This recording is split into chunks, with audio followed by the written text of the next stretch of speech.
Well, you would think that bringing up the Great Depression would be, well, depressing in our current tough economy, but some companies are actually looking for inspiration from America's toughest financial time. CBS News correspondent Bianca Solorzano reports.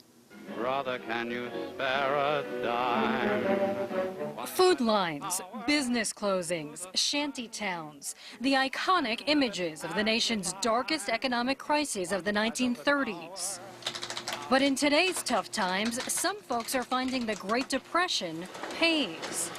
Andrew Shaffer began designing his Depression-themed greeting cards in October as banks were being bailed out and Americans plunged deeper into recession. We just see a lot of doom and gloom in the media. The cards actually take that straight on. They tackle the issue. They say, hey, look, things are not as bad as they could be, or they're not as bad as they were in the 1930s. Shaffer says his sales have doubled since introducing the Depressing Times line because his cards send a message about the world today.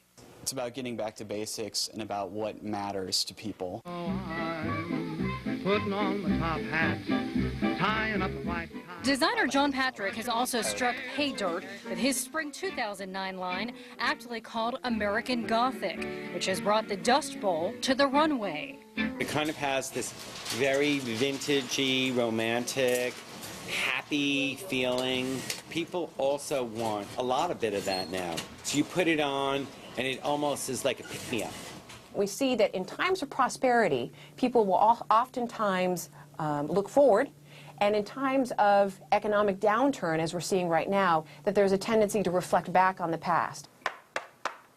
While Depression-themed trends may be chic, at least one item created at the height of the Depression is still thriving. Monopoly, started in 1935, still has plenty of people playing with money.